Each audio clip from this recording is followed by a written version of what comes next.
میرا تعلق ایک ایسے گھرانے سے ہے جہاں مرد کا ہونا ہی سب کچھ سمجھا جاتا ہے۔ ہمارے خاندان میں بیٹا پیدا ہونا فخر کی علامت تھی، اور بیٹی کا ہونا ایک ایسی شکست جس کا داغ عمر بھر ماتھے سے نہیں دھلتا۔ میں جب چھوٹا تھا تو میں نے ہمیشہ اپنے ابا کو اپنے تایا اور چچا کے سامنے سینہ تان کر چلتے دیکھا تھا، کیونکہ ان کے ہاں 3 بیٹے تھے۔ مگر میرے نصیب کا کھیل تب شروع ہوا جب میری شادی صبا سے ہوئی۔ صبا ایک بہت ہی معصوم اور سادہ سی لڑکی تھی جو ہمیشہ سب کا خیال رکھتی تھی۔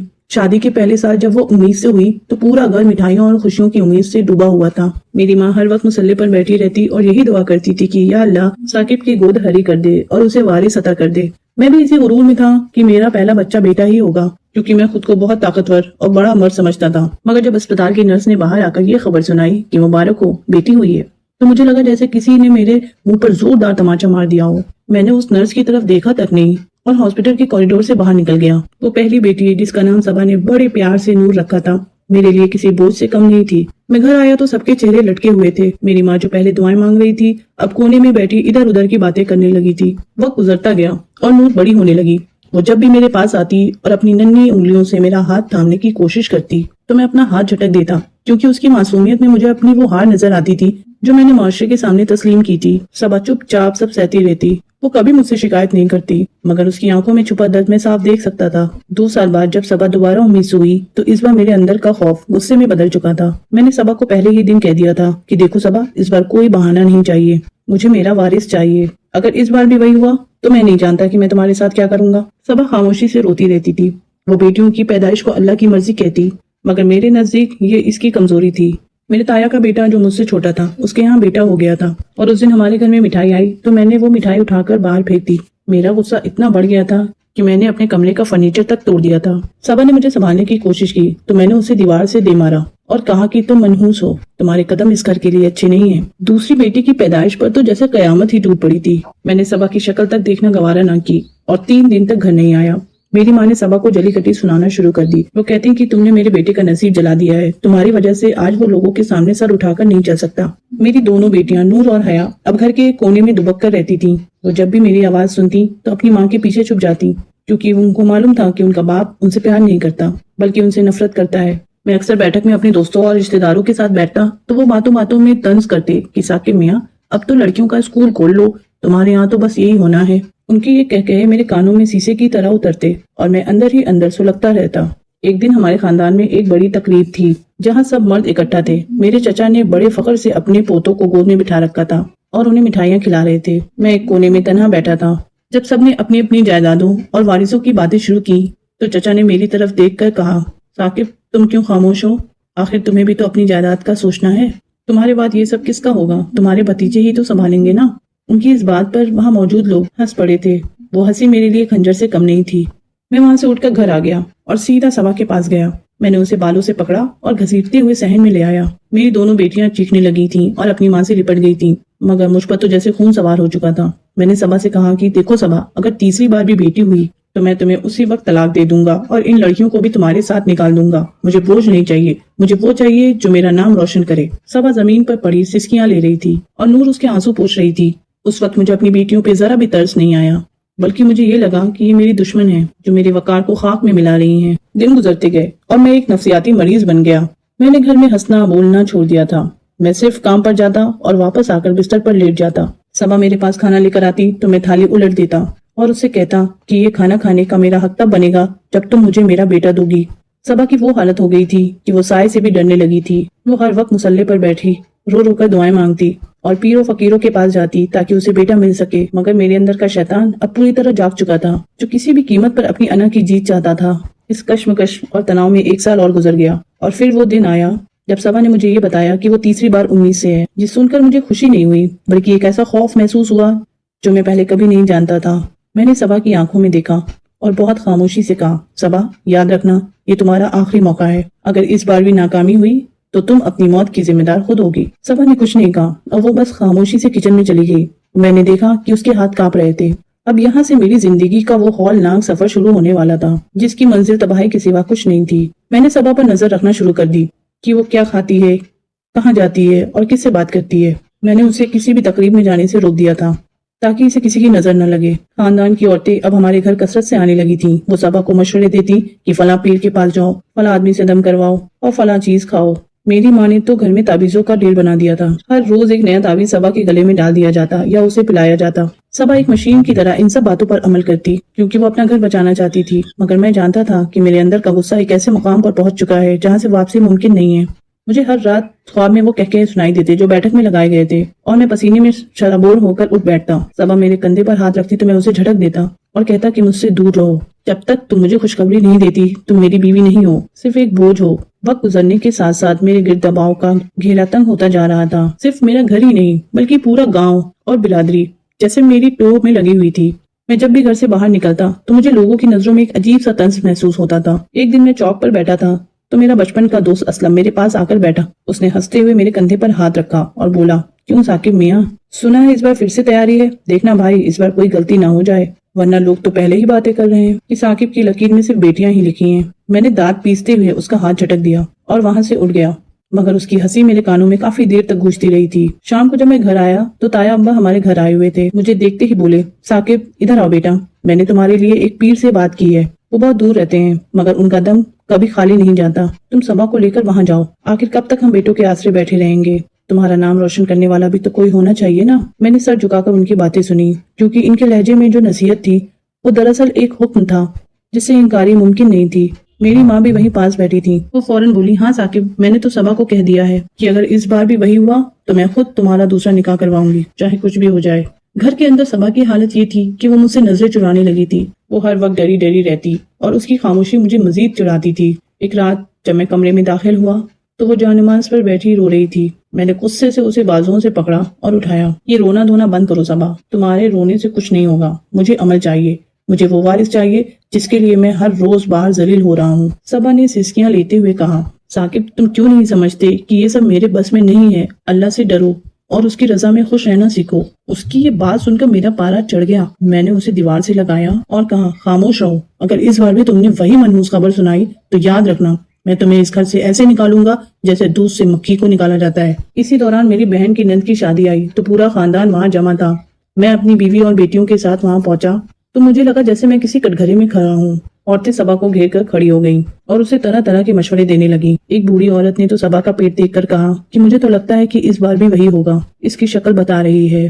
یہ سن کر میرا جی چاہا کہ میں اس عورت کا گلا دبا دوں، مگر میں کچھ نہیں کر سکا تھا۔ میں نے دیکھا کہ صبا کا چہرہ آنسوؤں سے تر تھا، وہ ان سب کے درمیان ایک مجرم کی طرح کھڑی تھی۔ وہاں مردوں کی محفل میں بھی یہی حال تھا۔ میرے کزن اپنے بیٹوں کو گود میں بٹھائے فخر سے ان کی شرارتوں کی باتیں کر رہے تھے اور میں ایک کونے میں اپنی چھوٹی بیٹی حیا کو لے کر بیٹھا تھا جس نے میرا دامن تھام رکھا تھا۔ مجھے اپنی ہی بیٹی سے نفرت ہونے لگی تھی کہ اس کی وجہ سے آج میں ان سب کے سامنے بول نہیں پا رہا ہوں۔ اس واقعے نے میرے اندر ایک جنون پیدا کر دیا تھا۔ میں نے سوچا کہ میں 9 ماہ تک انتظار نہیں کروں گا، مجھے ابھی پتا کرنا ہے کہ میرے مقدر میں کیا لکھا ہے۔ میں نے صبا سے کہا کہ ہم شہر جائیں گے اور الٹرا ساؤنڈ کروائیں گے۔ صبا یہ سن کر کانپ اٹھی اور اس نے ہاتھ جوڑ کر کہا کہ نہیں ثاقب، یہ گناہ ہے، ڈاکٹر بھی منع کرتے ہیں اور اللہ بھی ناراض ہوگا، ہمیں صبر کرنا چاہیے۔ مگر میں نے اس کی ایک نہ سنی۔ میں نے اسے دھمکایا کہ اگر تم میرے ساتھ نہیں چلو گی تو میں آج ہی تمہیں طلاق دے دوں گا۔ وہ بیچاری میرے قدموں میں گر گئی اور رو رو کر التجا کرنے لگی کہ ثاقب پلیز ایسا نہ کرو، مگر میرے سر پر تو انا کا بھوت سوار تھا۔ میں نے اسے زبردستی منا لیا اور اس سے کہا کہ کل صبح ہم شہر کی اس کلینک جائیں گے جس کا ذکر میرے دوست نے کیا تھا۔ پوری رات صبا کمرے کے ایک کونے میں بیٹھی روتی رہی اور میں بستر پر لیٹا چھت کو گھورتا رہا تھا۔ مجھے لگ رہا تھا کہ کل اگر ڈاکٹر نے کہہ دیا کہ بیٹا ہے تو میری ساری زندگی کی ذلت ایک پل میں ختم ہو جائے گی۔ میں گاؤں میں مٹھائیاں بانٹوں گا، میں تایا ابا کے سامنے سر اٹھا کر چلوں گا اور میں صبا کو وہ تمام خوشیاں دوں گا جو میں نے اس سے چھین لی ہیں۔ مگر میرے ذہن کے کسی کونے میں ایک ڈر بھی تھا، اگر پھر سے وہی ہوا تو کیا ہوگا؟ اس ڈر کو میں نے اپنے غصے کے نیچے دبا دیا اور صبح کا انتظار کرنے لگا۔ صبا نے صبح کے وقت مجھ سے آخری بار کہا، ثاقب ابھی بھی وقت ہے، آج آ جاؤ، اللہ کی مصلحت میں دخل نہ دو۔ مگر میں نے اسے خاموش کرا دیا اور اسے تیار ہونے کا حکم دے دیا۔ صبح میں جب ہم گھر سے نکلنے لگے تو میری دونوں بیٹیاں دعا اور حیا صحن میں کھڑی ہمیں دیکھ رہی تھیں۔ ان کی آنکھوں میں ایک ایسا سوال تھا جس کا جواب میرے پاس نہیں تھا۔ صبا نے مڑ کر انہیں دیکھا اور ایک لمبی آہ بھری، جیسے اسے معلوم ہو کہ آج اس کی زندگی کا سب سے بڑا فیصلہ ہونے والا ہے۔ ہم موٹر سائیکل پر شہر کی طرف روانہ ہو گئے تھے۔ راستے بھر صبا نے ایک لفظ بھی نہیں کہا، وہ بس میرا کرتا پیچھے سے تھامے ہوئے تھی اور میں تیز رفتاری سے سڑک پر دوڑ رہا تھا، جیسے میں کسی منزل کی طرف نہیں بلکہ اپنے نصیب سے لڑنے جا رہا ہوں۔ شہر کی بھیڑ بھاڑ اور شور گل میں مجھے اپنا آپ بہت چھوٹا محسوس ہو رہا تھا، مگر میرا مقصد بڑا تھا۔ مجھے آج وہ سچ جاننا تھا جو میری مردانگی کی مہر بننے والا تھا۔ کلینک کے قریب پہنچ کر صبا کی طبیعت اچانک خراب ہونے لگی تھی۔ اسے ابکائیاں آنے لگی تھیں اور اس کا رنگ پیلا پڑ گیا تھا۔ میں نے اسے ایک جگہ بٹھایا اور اسے پانی پلایا، مگر میرے لہجے میں ہمدردی کے بجائے بیزاری تھی۔ میں نے اس سے کہا کہ ڈرامے بند کرو اور جلدی چلو، ہمیں دیر ہو رہی ہے۔ صبا نے بے بسی سے میری طرف دیکھا اور خاموشی سے میرے پیچھے چلنے لگی۔ کلینک کے دروازے پر پہنچ کر میرے قدم ایک لمحے کے لیے لڑکھڑائے، مگر پھر تایا ابا کا وہ طنز یاد آیا اور میں نے دروازہ ڈھکیل دیا۔ اندر کا منظر بڑا عجیب تھا۔ عورتیں برقعوں میں بیٹھی اپنی باری کا انتظار کر رہی تھی اور ہر چہرے پر وہی خوف و امید تھی جو صبا کے چہرے پر تھی۔ میں نے رجسٹریشن کروائی اور صبا کو بیٹھنے کا کہا۔ اب بس چند منٹ کی دوری تھی اور میرا وہ سچ میرے سامنے آنے والا تھا جس کے لیے میں نے اپنی بیوی اور بچوں کی خوشیاں داؤ پر لگا دی تھی۔ آخرکار کچھ دیر بعد ہماری باری بھی آ گئی تھی۔ جب ہم اندر کمرے میں گئے تو اندر کا منظر بڑا خوفناک تھا۔ ایک چھوٹے سے کمرے میں ڈاکٹر بیٹھی تھی جس کے چہرے پر کوئی تاثر نہیں تھا۔ میں بھی ساتھ اندر آ گیا تھا کیونکہ بیوی کے ساتھ شوہر کو آنے کی اجازت تھی۔ پھر ڈاکٹر نے صبا کو ایک پرانے سے اسٹریچر پر لیٹنے کا اشارہ کیا۔ صبا لیٹی تو اس کے پورے جسم میں ایک کپ کپی تاری تھی۔ ڈاکٹر نے اس کے پیٹ پر وہ ٹھنڈی جیل لگائی اور مشین کی اسکرین کی طرف دیکھنے لگی۔ وہ لمحے میرے لیے موت اور زندگی کے درمیان متعلق تھے۔ میں ڈاکٹر کے چہرے کو پڑھنے کی کوشش کر رہا تھا کہ شاید وہ مسکرا دے اور شاید وہ کہہ دے کہ مبارک ہو، مگر ڈاکٹر کی پیشانی پر بل پڑ گئے ہیں۔ اس نے بار بار مشین کو گھمایا اور پھر ایک گہری سانس لی اور پھر میری طرف دیکھا۔ اس نے صبا کو کہا کہ تم باہر جاؤ، میں تمہارے شوہر سے بات کرنا چاہتی ہوں۔ صبا کے پیروں تلے سے زمین نکل گئی۔ وہ روتے ہوئے باہر نکلی اور میں ڈاکٹر کے سامنے کھڑا ہو گیا۔ ڈاکٹر نے بہت دھیمی اور سپاٹ آواز میں کہا، دیکھو میاں، جو میں دیکھ رہی ہوں وہ شاید تمہارے لیے اچھا نہ ہو۔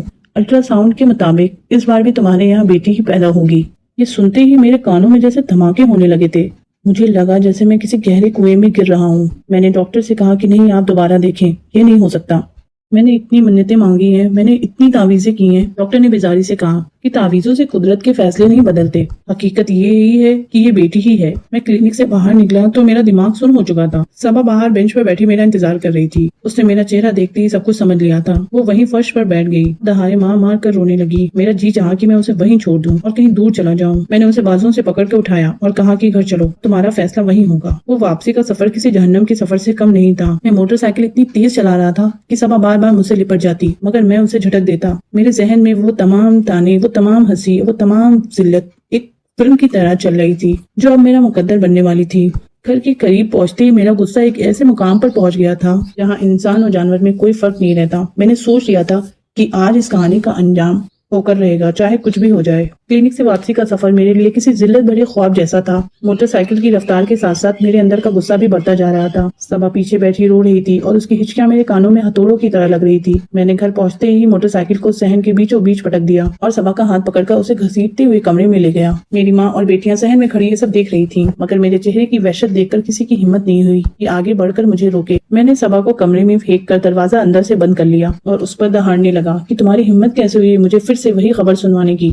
صبا فرش پر بیٹھی اپنے پیٹ کو ہاتھوں سے چھپائے ہوئے التجا کر رہی تھی کہ ثاقب، خدا کا خوف کرو، اس میں میرا کوئی بس نہیں ہے، یہ اللہ کا فیصلہ ہے۔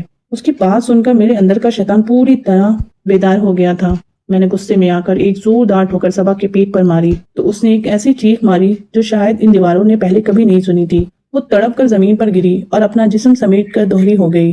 اس کے منہ سے صرف یا اللہ کا لفظ نکلا تھا اور پھر وہ بے ہوش ہو گئی تھی۔ میں نے دیکھا کہ اس کے سفید دوپٹے پر خون کے دھبے تیزی سے پھیل رہے تھے۔ وہ منظر دیکھ کر میرے ہاتھ پاؤں ٹھنڈے ہو گئے تھے۔ میرا غصہ جیسے ایک پل میں ہوا ہو گیا تھا اور اس کی جگہ ایک ہولناک خوف نے جگہ لے لی تھی۔ میں نے اسے جھنجھوڑا، صبا، صبا، اٹھو، مگر وہ ساکت تھی۔ اس کا جسم بالکل بے جان ہو چکا تھا۔ میں نے دروازہ کھولا اور باہر بھاگا۔ اماں دیکھیں، صبا کو کیا ہو گیا ہے، وہ اچانک گر گئی ہے۔ میری ماں اور بھائی بھاگ کر اندر آئے۔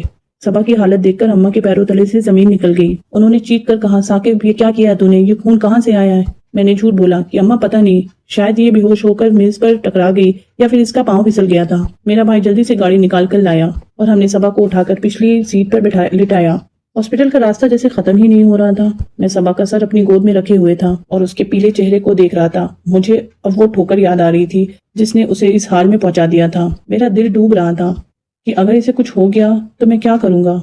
ہاسپٹل پہنچتے ہی اسے اسٹریچرز پر لٹایا گیا اور ڈاکٹر کی ایک ٹیم اسے لے کر ایمرجنسی میں چلی گئی۔ میں باہر کوریڈور میں کھڑا کانپ رہا تھا۔ نرس ادھر ادھر بھاگ رہی تھی اور ڈاکٹرز کے چہروں پر موجود سنجیدگی مجھے بتا رہی تھی کہ صورتحال بہت خراب ہے۔ تھوڑی دیر بعد ڈاکٹر باہر آئیں اور ان کا ایپرن خون سے بھرا ہوا تھا۔ انہوں نے غصے سے میری طرف دیکھا اور پوچھا کہ سچ بتاؤ، یہ کیسے گری ہے؟ اس کے پیٹ پر کسی وزنی چیز کی ضرب لگی ہوئی ہے۔ میں نے نظریں جھکا کر پھر سے وہی جھوٹ دہرایا کہ سیڑھیوں سے گری ہے۔ ڈاکٹر نے ایک لمبی سانس لی اور کہا کہ تمہاری اس لاپرواہی نے اس کی جان خطرے میں ڈال دی ہے اور اس کا بہت زیادہ خون بہہ چکا ہے اور اندرونی طور پر شدید چوٹ آئی ہے۔ حمل کے 7ویں مہینے پہ صورتحال ماں اور بچے دونوں کے لیے جان لیوا ہو سکتی ہے۔ ہمیں ابھی اس کا ایمرجنسی میں آپریشن کرنا ہوگا ورنہ ہم کسی کو بھی نہیں بچا پائیں گے۔ میں وہاں بینچ پر بیٹھ گیا تھا اور میرا سر چکرانے لگا تھا۔ میرے کانوں میں صبا کی وہ آخری چیخ گونج رہی تھی۔ آپریشن تھیٹر کے باہر کا وہ سناٹا میرے لیے کسی جہنم سے کم نہیں تھا۔ میں نے سوچا کہ میں نے یہ کیا کر دیا ہے۔ صرف ایک انا کی خاطر میں نے اس عورت کی زندگی داؤں پر لگا دی جو میری بیٹیوں کی ماں تھی۔ اسی دوران نرس باہر آئی اور اس نے مجھ سے کچھ کاغذات پر دستخط کروائے کہ اگر مریض کو کچھ ہو گیا تو اسپتال ذمہ داری نہیں لے گا۔ میرے ہاتھ کانپ رہے تھے اور پین جیسے من بھر کا ہو گیا تھا۔ میں باہر کوریڈور میں اکیلا بیٹھا تھا جب میرا چھوٹا بھائی میرے پاس آ کر بیٹھا اور اس نے دھیمے سے میرے کان میں کہا کہ بھائی اگر اس بار بھی بیٹی ہو گئی تو آپ کیا کرو گے؟ اس کے اس سوال نے میرے اندر ایک نئی لہر پیدا کر دی۔ میں نے سوچا کہ اگر اس بیٹی کی وجہ سے صبا مر گئی تو میں اپنے ضمیر کو کیا جواب دوں گا؟ مجھے اس وقت بیٹے کی تمنا نہیں تھی، مجھے بس یہ ڈر تھا کہ میں کہیں ایک قاتل نہ بن جاؤں۔ تھوڑی دیر بعد آپریشن تھیٹر کا دروازہ کھلا اور ڈاکٹر باہر آئیں۔ ان کے چہرے پر تھکن اور دکھ کے ملے جلے تاثرات تھے۔ انہوں نے میری طرف دیکھا اور ایک ایسی بات کہی جس نے میرے ہوش اڑا دیے۔ انہوں نے کہا تمہاری ٹھوکر نے تمہارا سب کچھ چھین لیا ہے۔ الٹرا ساؤنڈ کی رپورٹ غلط تھی۔ صبا کے پیٹ میں جڑواں بچے تھے، ایک نہیں بلکہ 2 تھے، اور جس بیٹے کے لیے تم پاگل ہو رہے تھے وہ تمہارے اس ٹھوکر کی وجہ سے اپنی ماں کے پیٹ میں ہی دم توڑ گیا ہے۔ ڈاکٹر کے اس الفاظ نے جیسے میری روح قبض کر لی تھی۔ میرے کانوں میں ان کا یہ جملہ ہتھوڑوں کی طرح بج رہا تھا کہ جس بیٹے کے لیے تم پاگل ہو رہے تھے وہ تمہارے ہی ٹھوکر سے مر گیا ہے۔ میں نے ہذیانی انداز میں ڈاکٹر کا کوٹ پکڑ لیا اور چیخ کر کہا کہ نہیں ڈاکٹر صاحبہ، یہ نہیں ہو سکتا۔ آپ نے تو کہا تھا کہ الٹرا ساؤنڈ میں بیٹی ہے۔ ڈاکٹر نے میرا ہاتھ جھٹک دیا اور نفرت سے کہا کہ کبھی کبھی جڑواں بچوں میں ایک بچہ دوسرے بچے کے پیچھے چھپا ہوتا ہے اور الٹرا ساؤنڈ اسے نہیں دکھا پاتا۔ تمہاری بدقسمتی دیکھو کہ جس بیٹی سے تم نفرت کرتے تھے وہ تو بچ گئی ہے، مگر وہ بیٹا جسے تم اپنا وارث بنانا چاہتے تھے وہ تمہاری مردانگی کی بھیٹ چڑھ گیا ہے۔ ابھی میں اس صدمے سے سبلا بھی نہیں تھا کہ اندر سے ایک نرس باہر آئی اور اس نے ڈاکٹر کے کان میں کچھ کہا تو ڈاکٹر کا چہرہ مزید بجھ گیا تھا۔ انہوں نے میری طرف دیکھا اور بہت سرد لہجے میں کہا کہ ثاقب، اب تمہارے پاس پچھتانے کے لیے کچھ بھی نہیں بچا۔ صبا کا بہت خون بہہ گیا تھا، وہ آپریشن کی میز پر ہی دم توڑ گئی ہے، تو اپنی بیٹی کو زندگی دے کر خود خاموشی سے اس دنیا سے چلی گئی ہے۔ اس سنتے ہی میرے پیروں تلے سے زمین نکل گئی تھی۔ میں وہیں اسپتال کے ٹھنڈے فرش پر ڈھیر ہو گیا تھا۔ میرا جی چاہ رہا تھا کہ میں اپنا سر دیواروں سے ٹکرا دوں۔ میں نے اس وارث کی خاطر اس عورت کو مار دیا جس نے اتنے سالوں تک میری ہر سختی اور ہر تانا خاموشی سے سہا تھا۔ میں نے اپنی بیٹیوں سے ان کی ماں چھین لی تھی اور اپنے ہی ہاتھوں اپنی اس خواب کو دفن کر دیا تھا جس کے لیے میں نے اپنی زندگی جہنم بنا لی تھی۔ کچھ دیر بعد نرس نے ایک سفید کپڑے میں لپٹی ہوئی ننھی سی جان میرے ہاتھوں میں لا کر رکھی۔ وہ میری تیسری بیٹی تھی جو وقت سے پہلے پیدا ہونے کی وجہ سے بہت کمزور تھی اور اس کے چہرے پر ایک نیلا سا نشان تھا جیسے وہ ٹھوکر کا نشان ہو۔ میں نے اسے دیکھا تو میری آنکھوں سے آنسوؤں کا سمندر بہہ نکلا تھا۔ میں نے اس معصوم کے ماتھے پر بوسہ دیا اور پہلی بار مجھے محسوس ہوا کہ یہ بوجھ نہیں بلکہ اللہ کی وہ رحمت ہے جسے میں نے ٹھکرا دیا تھا۔ اور پھر ہم 2 لاشوں کو لے کر گھر پہنچ گئے تھے۔ میری دونوں بڑی بیٹیاں نور اور حیا اپنی ماں کے ٹھنڈے جسم سے لپٹ کر رو رہی تھی اور ان کی چیخیں میرے جگر کو چیر رہی تھی۔ جب انہوں نے مجھے دیکھا تو ان کی آنکھوں میں وہ خوف نہیں تھا بلکہ ایک انتہائی نفرت تھی جسے میں کبھی مٹا نہیں پاؤں گا۔ تدفین کے بعد گھر میں ایک ایسی خاموشی چھا گئی تھی جو لفظوں میں بیان نہیں کی جا سکتی۔ میری ماں اب ہر وقت مصلے پر بیٹھی روتی رہتی اور اپنی عزت پر پچھتاتی جس نے اس کے بیٹے کا گھر اجاڑ دیا تھا۔ تایا اور چچا جو پہلے تانے دیتے تھے اب وہ بھی میرے سامنے نظریں نہیں اٹھا پاتے تھے۔ ایک دن میں صحن میں بیٹھا تھا کہ نور میرے پاس آئی۔ اس کے ہاتھ میں اس کی ماں کی ایک پرانی تصویر تھی۔ اس نے مجھ سے پوچھا کہ ابا کیا آپ ہمیں بھی مار دو گے؟ اس کے اس سوال نے مجھے اندر سے ختم کر دیا تھا۔ میں نے اسے سینے سے لگایا اور پھوٹ پھوٹ کر رونے لگا۔ میں نے اس سے کہا کہ نہیں میری جان، اب میں تم سب کا محافظ بنوں گا۔ میں نے اپنی زندگی میں جو گناہ کیے ہیں اب میں ان کا کفارہ تم سب کی پرورش کر کے ادا کروں گا۔ کئی لوگوں نے مجھ سے کہا کہ ثاقب تم ابھی جوان ہو، دوسرا نکاح کر لو تاکہ کوئی گھر سنبھالنے والا ہو اور شاید اللہ تمہیں بیٹا دے دے، مگر میں نے کانوں کو ہاتھ لگا لیے۔ میں نے سوچ لیا تھا کہ اب میری زندگی کا مقصد صرف میری یہ 3 بیٹیاں ہیں۔ میں ان کو پڑھاؤں گا، لکھاؤں گا اور انہیں اتنا مضبوط بناؤں گا کہ انہیں کبھی کسی سہارے کی ضرورت نہ رہے۔ مجھے سمجھ آ گئی تھی کہ بیٹا ہو یا بیٹی یہ سب اللہ کے فیصلے ہیں اور انسان کی انا قدرت کے سامنے کچھ بھی نہیں ہے۔ میں نے وہ ٹھوکر صبا کو نہیں بلکہ اپنے نصیب کو ماری تھی، اس کا پچھتاوا اب میری زندگی کا ہر لمحہ میرے ساتھ رہے گا۔ آج میں اپنی بیٹیوں کو اسکول چھوڑنے جاتا ہوں تو مجھے لوگوں کے طنز سنائی نہیں دیتے بلکہ مجھے فخر محسوس ہوتا ہے کہ میں ان معصوموں کا باپ ہوں۔ میری چھوٹی بیٹی جو اب چلنے لگی ہے وہ جب لڑکھڑا کر میرے پاس آتی ہے تو مجھے اس میں صبا کی جھلک نظر آتی ہے۔ میں نے اب اللہ کی رضا میں خوش رہنا سیکھ لیا ہے۔ میرا بیٹا تو میرے ہاتھوں مر گیا تھا مگر اس کی موت نے مجھے ایک ایسا سبق دیا ہے جو میں کبھی نہیں بھولوں گا کہ جو اللہ چاہتا ہے وہی ہوتا ہے اور بیٹیوں کو بوجھ سمجھنے والا دراصل خود سب سے بڑا بوجھ ہوتا ہے۔ بیٹیوں کو کبھی بھی بوجھ نہیں سمجھنا چاہیے۔ جس گھر میں بیٹیاں ہوتی ہیں اس گھر میں اللہ کی خاص رحمت ہوتی ہے۔ اگر آپ کو ہماری اسٹوری اچھی لگتی ہے تو پلیز اسے لائک اور سبسکرائب کریں۔ اللہ حافظ۔